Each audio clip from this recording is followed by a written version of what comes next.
Paano po ma-delete ang Facebook account? So, tanong yan ni Lods Michael dito sa isang tutorial natin. So, madali lang naman po Lods mag-delete ng Facebook account. So, i-follow mo lang po itong gagawin ko, okay? Open mo lang po ang iyong Facebook apps. Pagdating po dito sa iyong Facebook account, pumunta lang tayo dito sa tatlong slash na to. And then, dito po, scroll up lang natin. I-click natin itong setting in privacy. And then, i-click naman po natin itong settings. So, dito po sa ating mga settings, hanapin po natin itong Meta Account Center. Minsan po nasa gitna yan, minsan nasa pinakababa. Kaya i-scroll up na lang po natin kung hindi po natin mahanap. Minsan po maliit lang po yan. And then, i-click nyo lang po ang See More in Account Center. And then, mapupunta ka po dito sa account center ng iyong Facebook account. Ayan. So, dito po, scroll up lang natin. I-click po natin itong personal detail.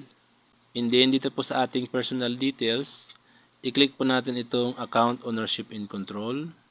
And then, dito po, i-click naman po natin itong deactivation and deletion.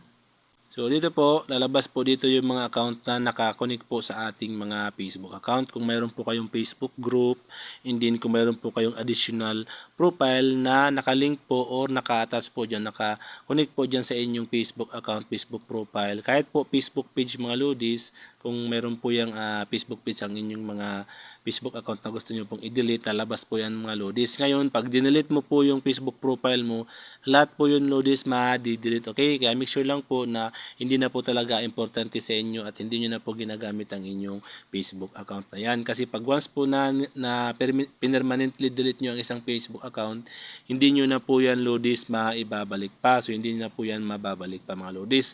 So, kung kayo po ay pansamantala lang, mas maganda temporary lang po or deactivate lang po ang gawin nyo. Kung ayaw nyo makita yung mga post nyo na pansamantala, deactivate po ang pinakadabis mga lodis. So pag andito na po kayo at decidido na po kayong i-delete, so hanapin nyo lang po ang inyong Facebook profile. Mostly ang Facebook profile po natin ay nasa pinakataas yan. Okay? So makikita naman po natin, palalaman natin yan. Kasi siyempre sa atin po yan. Kung alin po dyan yung page, alin po dyan yung group, and alin po dyan yung ating mga additional info. So dito, pumunta tayo dito sa ating profile, i-click po natin yan.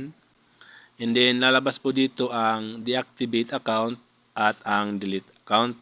So ang pipiliin po natin dito, itong delete account. Ayan, i-click natin itong bilog na to. And then dito po, i-click naman natin itong continue button. I-click na po natin itong continue button. And then, dito po, bago po natin i-delete yan, tatanungin tayo ni Facebook kung ano po ang dahilan ng ating pag-delete ng ating account. So, kayo na po dyan, bahala kung anong decision nyo dyan. So, halimbawa po, na-hack, ayan. So, i-click nyo po yan, ayan. And then, i-click nyo po itong continue button. And then, account security on Facebook, ayan, protecting account po. Kung nag-worry ka po sa security ng iyong account, i-click mo po itong learn more, ayan po. Kung okay naman po, continue na po. And then, lalabas po ito. So, dito po, may mga pwede po kayo ditong pagpilihan ng mga option na pwede pang gawin nyo kung hindi po kayo decidido i-delete. Tulad ng pag-deactivate. And then, pag-save po ng mga post natin sa ating mga archive.